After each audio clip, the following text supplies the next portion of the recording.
Oh, snap. We are back once again. It is the Climbing the Pocket podcast. I am your host, Jason Brown. You can find me on Twitter at BrownJason. Full crew couldn't make it. We got some young kids and some fatherly responsibilities that needed to be taken care of. But the man we got here, he's got no babies waiting for him that we know of. The man, the myth, the legend, the Saxy Prince is here. How you doing, my man? How you been? I'm good. It was a very long work day, but happy to have a Vikings win. Are you? So let's get to it, man. Let's get to it. Let's get to it, Jason. Before we get too deep into it, can I get you to tilt maybe your camera down for me just a little? Oh shit! He made it. Looks like made it. Fresh cut. Myles, how we doing? Thought you were away with Zay, handling fatherly business. We're ready to jump in. But how you doing, man? How you been? I'm doing all right. It's chilling. All right. We about to get to it here. And Prince was just telling us how excited and happy he was that we got a Vikings win. Prince, tell us more. I'm very, very excited for our team, the Minnesota Vikings.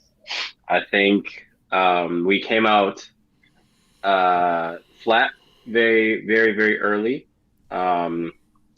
I think we stayed in line with the team that we probably should have blown out. Defense played well. We had some good explosive plays from Cam Dantzler. I think overall the defense is starting to get into their niche. But again, we were playing against Mike Glennon and the Jacksonville Jaguars, who were 1-10 when we came in. Yeah, I mean, I guess that'd be the only thing to talk about, right, Jason? There's not anything that come into my mind that I would want to. Oh, Kirk Cousins, yes. Not playing like a top 5 quarterback.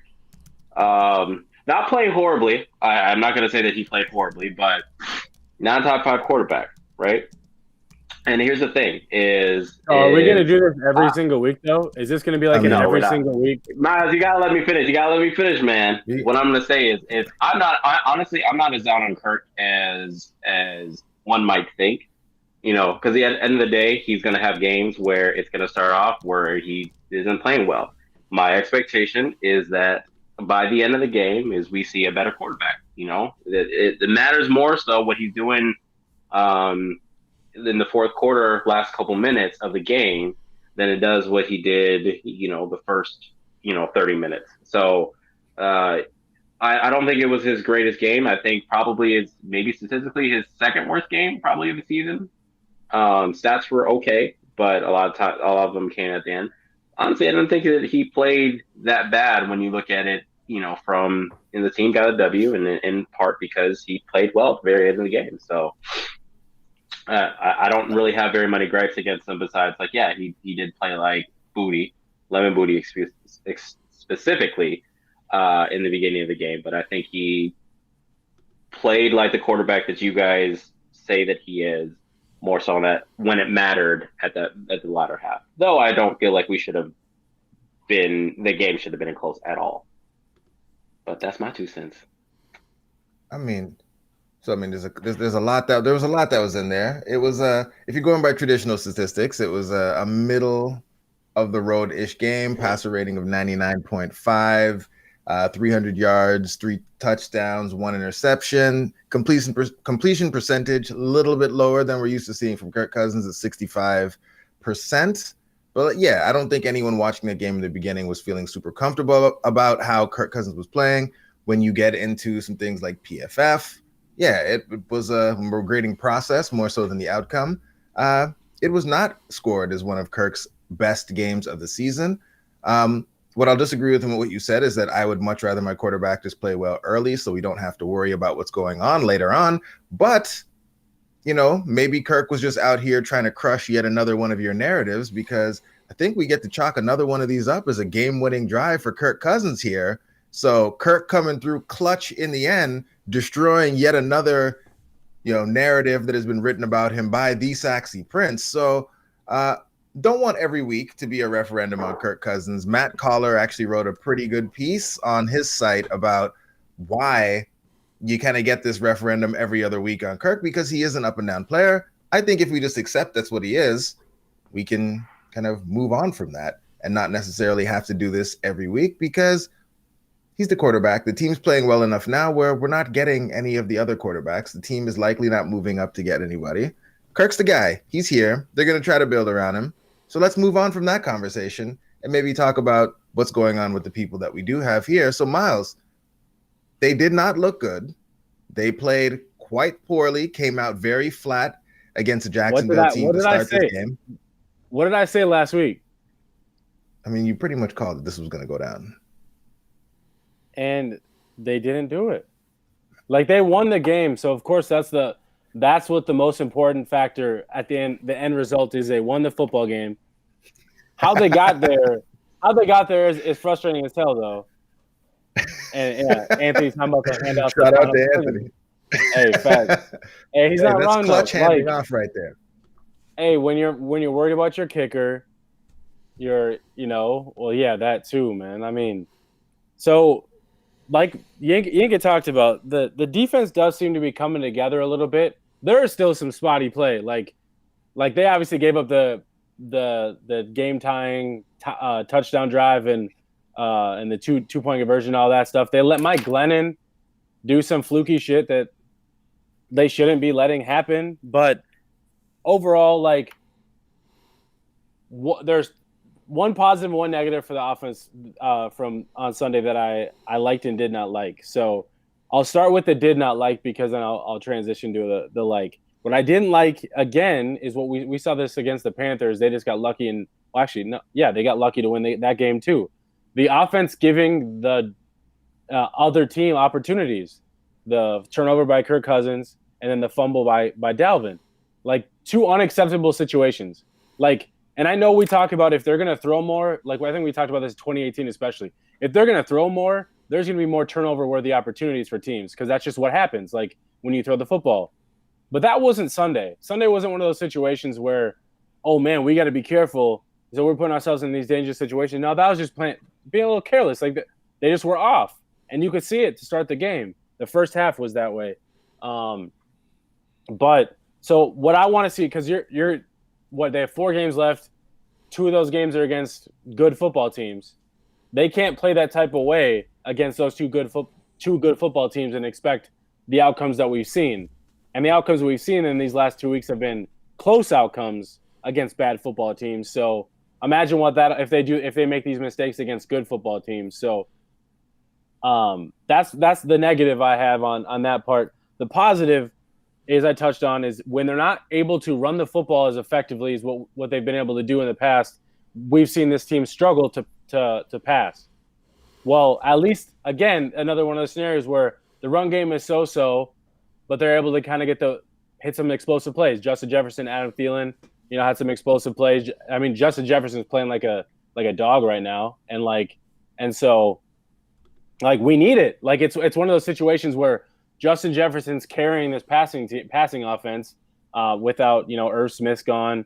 Adam Thielen's still playing well, so don't get me wrong there. That's not, but clearly you got Justin Jefferson doing a lot of the grunt work in terms of helping this team get down the field, and so I like seeing that. I like seeing explosive pass plays, and I like the opportunities. I like the way Kubiak's scheming up the deep ball and doing all that, especially in a situation where you were like, man, we can't get any explosive plays in the first half, but they come out in the second half. They're able to kind of stretch things out, kind of loosen up the defense from the Jaguars to help themselves out later in the game. So I like seeing that part of it.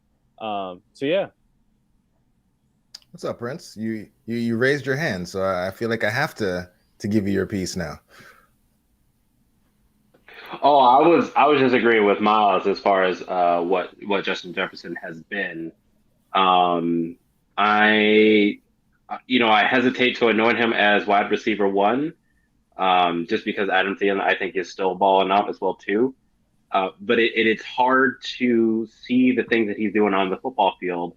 And Jayson, you've said it even when years after Stephon Diggs was drafted, it's like you're really looking for those wide receivers who are going to be the future of your team to really perform in those first couple of games in the season.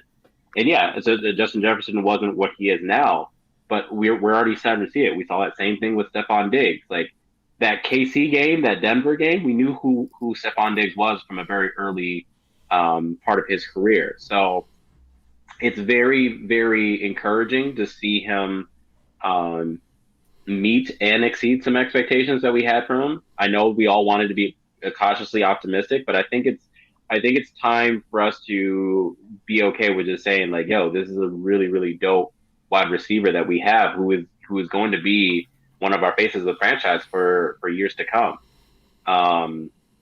And not to say that people aren't already saying that, it's just to say that like I'm comfortable with how he's performed, what the kind of trust I see between him and Kirk, things that he's just doing on the field.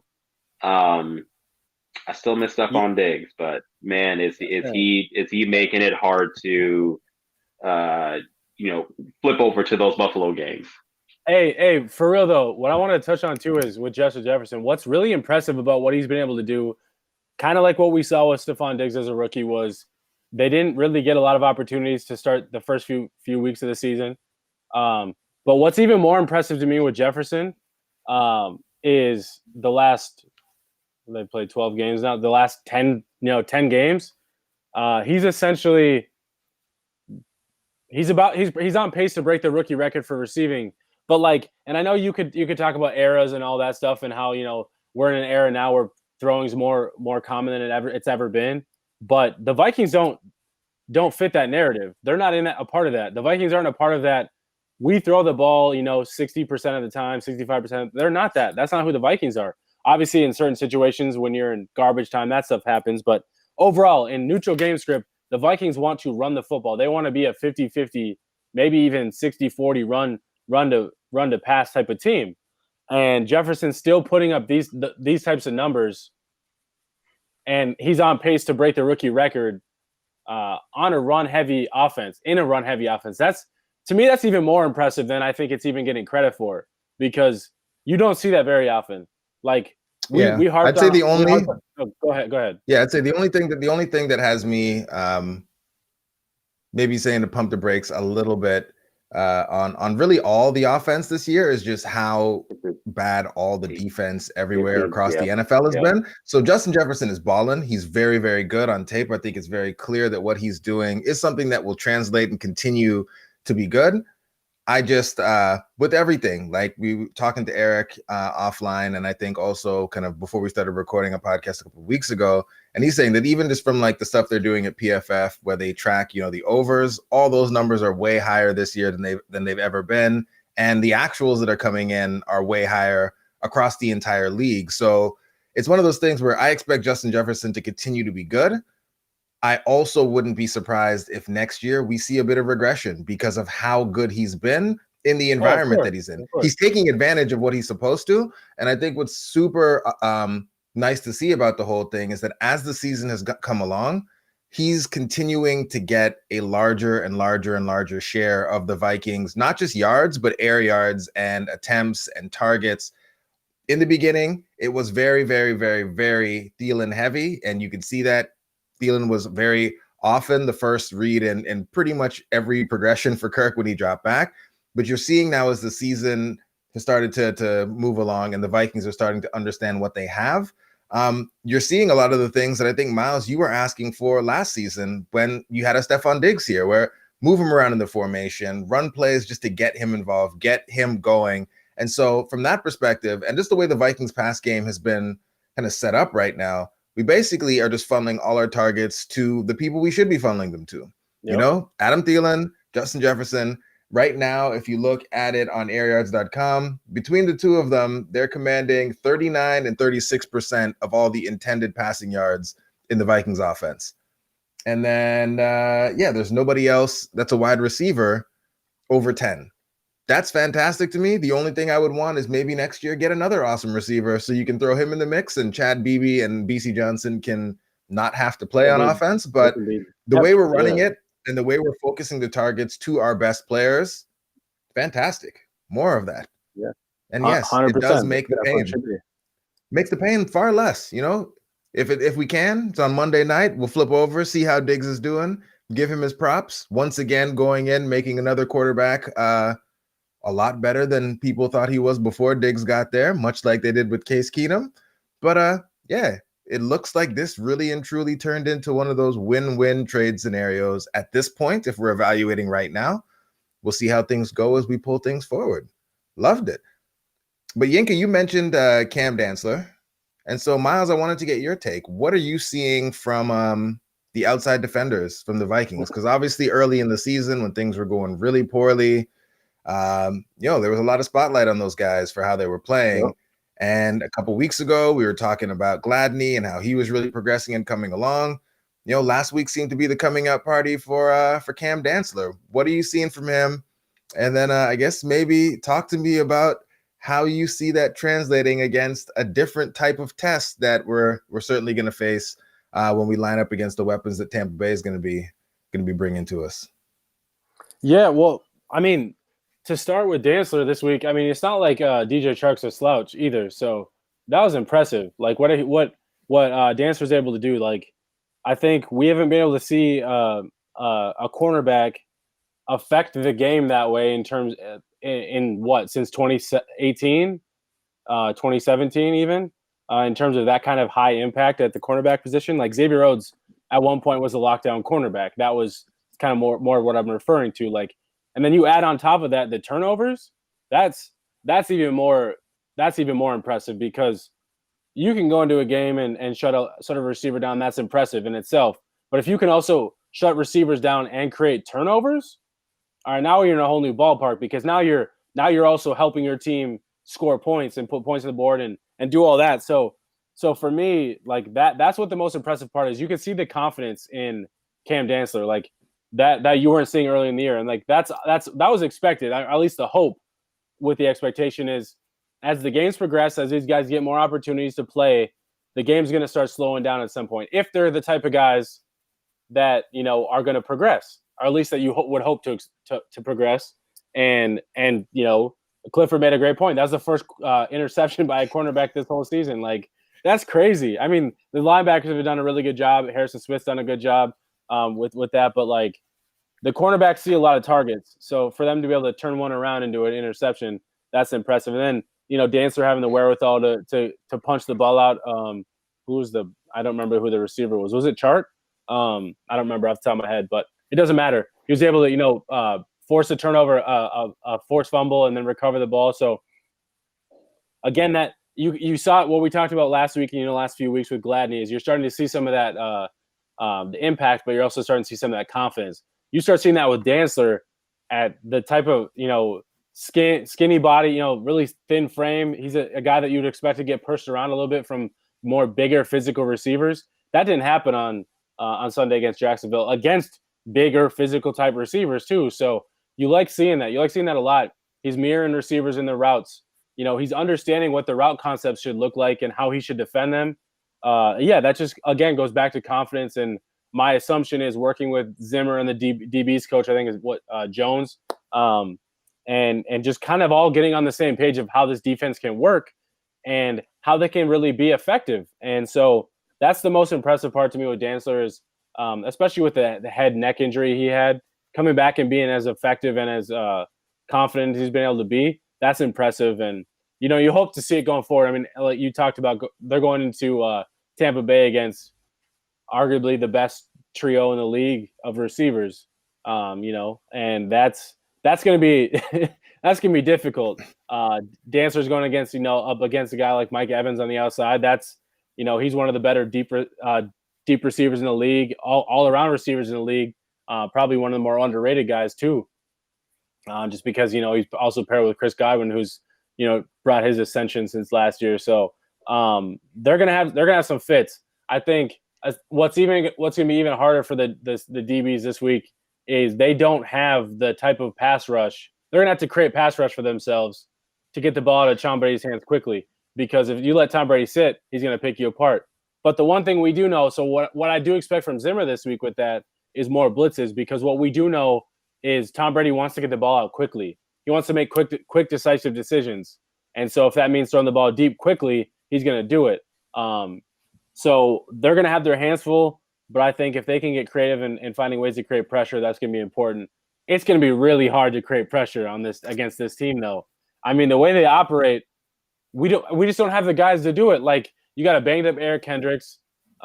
Your best interior D lineman is, I think, still Shamar Stephen. It's kind of fluctuated. I mean, still, it is what it is. And your top DN last week was Jordan Brailford, a guy that they got from the practice squad. Like, come on now. Like, what are they supposed to do? And so they're really in a tough situation where if Eric Kendricks can't go, creating pressure is going to be even more difficult. What's Zimmer going to do to help create?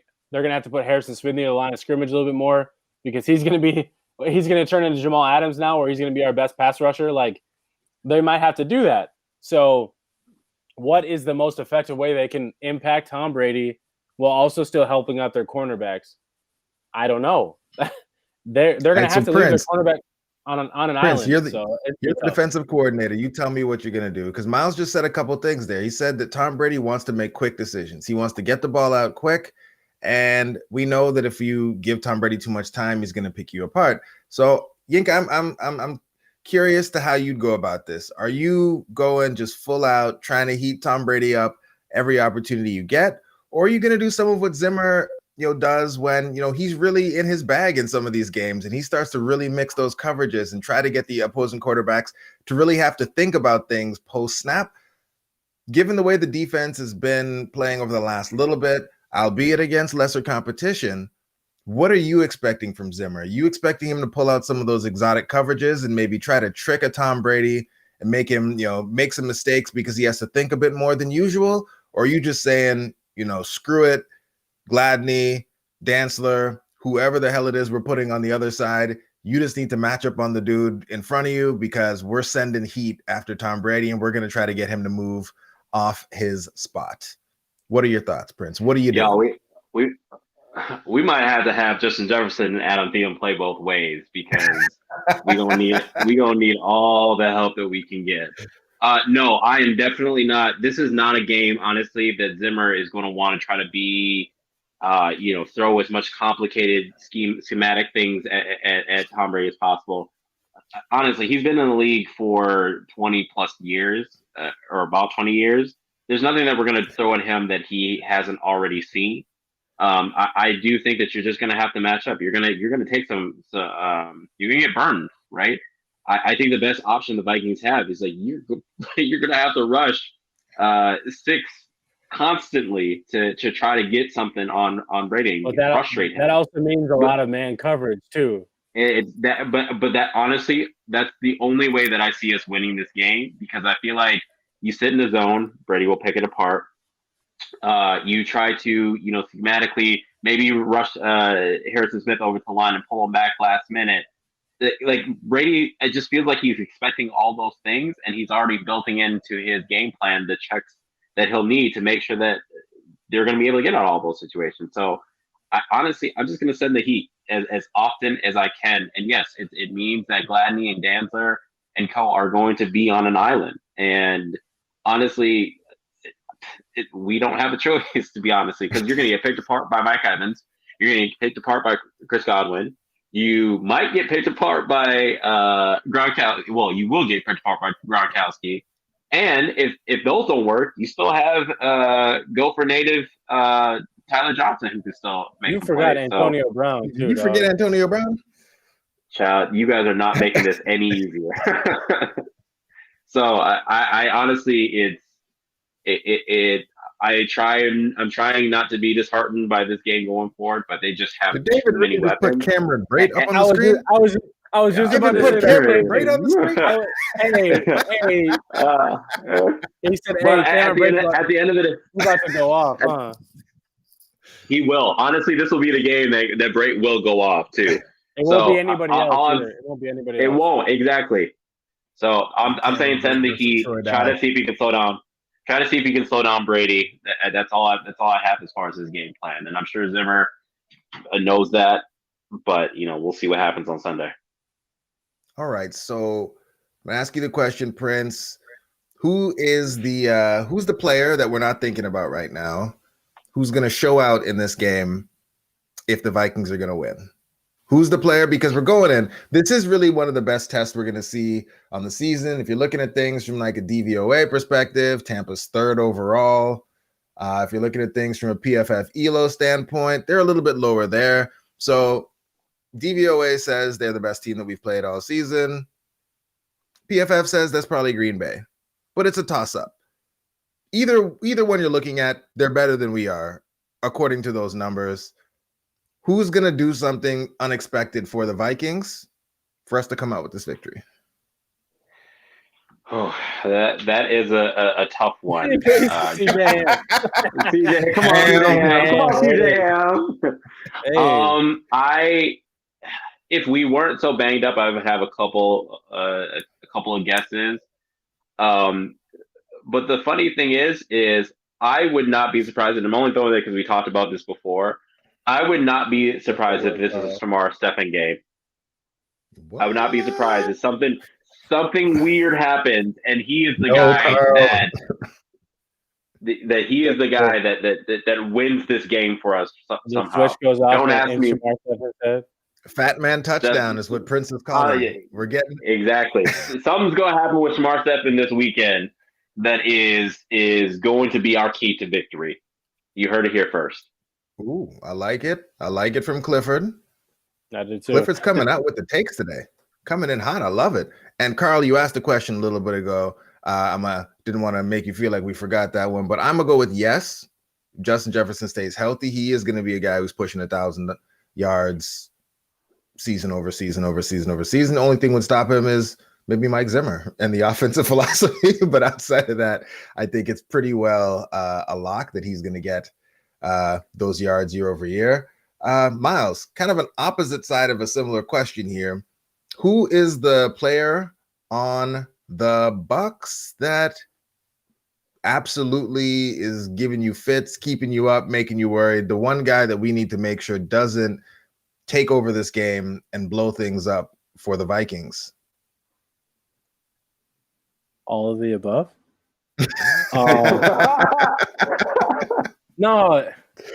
Like you're talking about for their defense or offense? Anybody. Who's the guy that you're worried about just taking over this game and just dominating the Vikings from start to finish? The guy that we just have absolutely no answer for.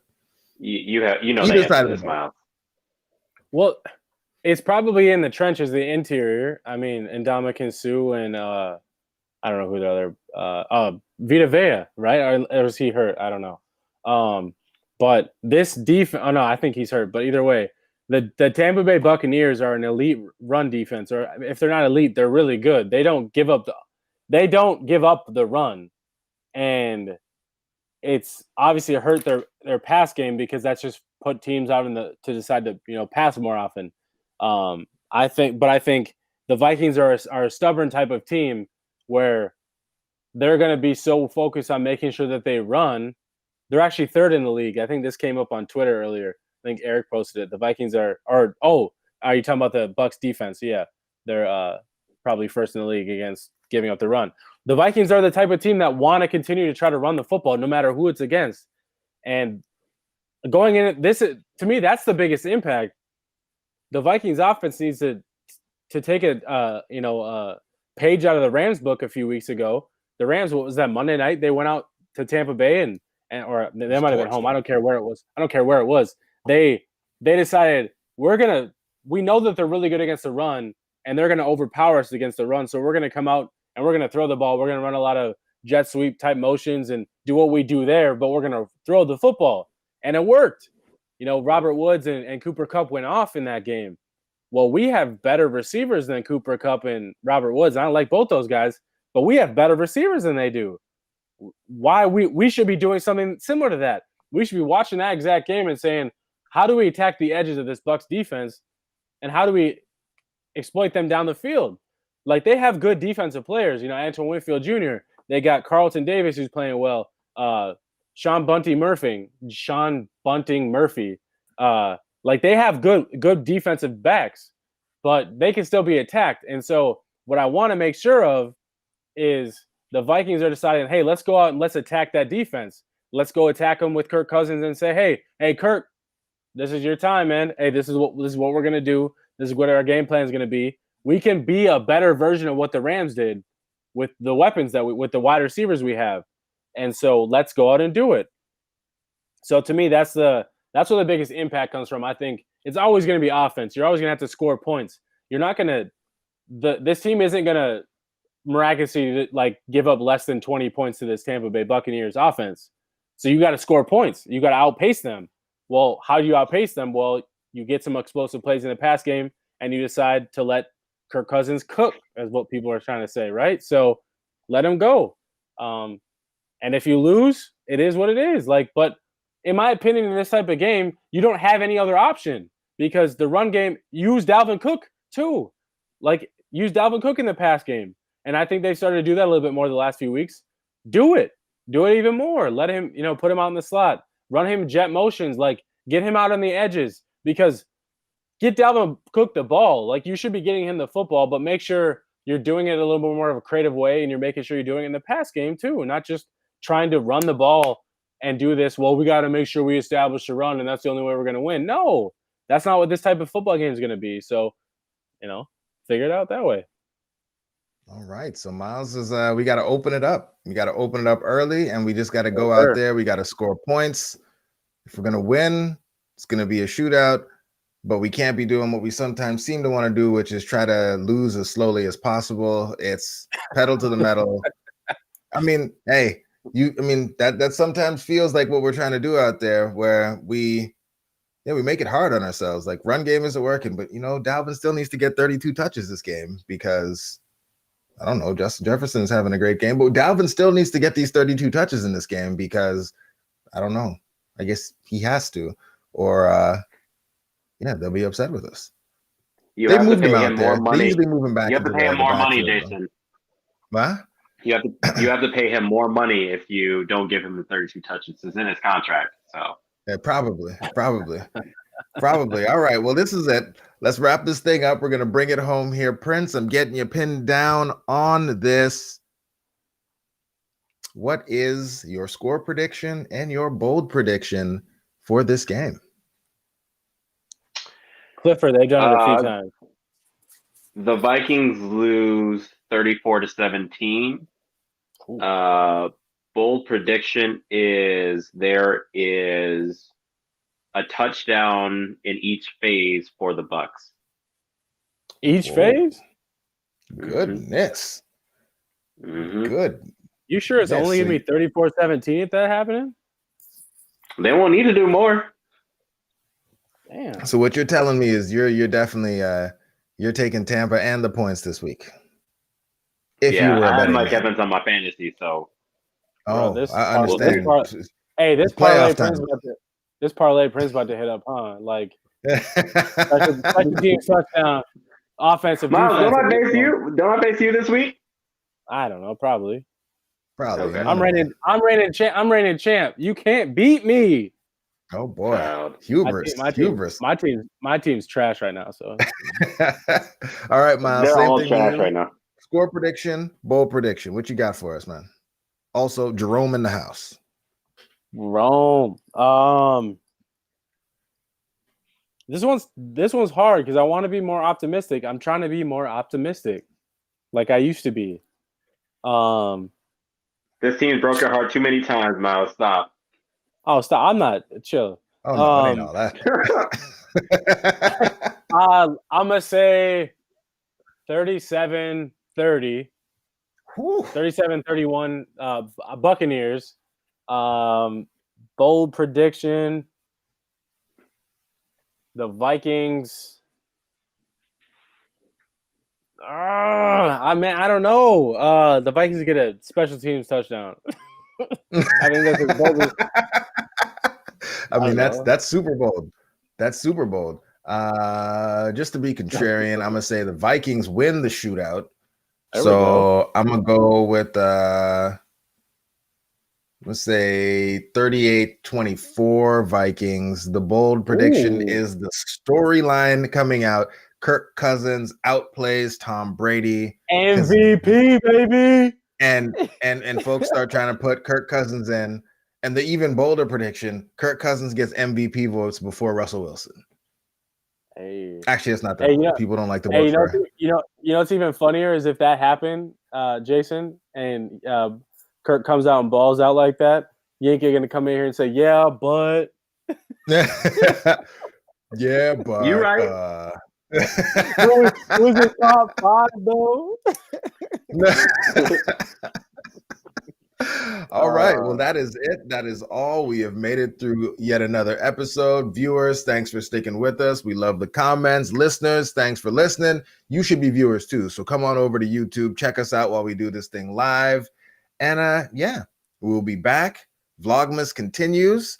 David, are you still back there? Come on in. Tell the people what they can look for on the next day of Vlogmas. Hey, everybody. What everybody can look forward to tomorrow night, and I've got to bring up the schedule. That wasn't it. Hold on. Great audio. Vlogmas schedule is Thursday. GMG, 2 old bloggers, that's me and Darren Campbell from Grant's Tomb and Kick-Ass Blog, will be talking specific things, including our defensive line. We talked about Shamar Stephen earlier. You guys did. And we'll be looking forward to the Bucs game just like you all are. But that's tomorrow night, 9 p.m. Eastern, live for Vlogmas 2020, baby. I need one of those shirts, David. But that's it. Play the music. We can get it. SKOL.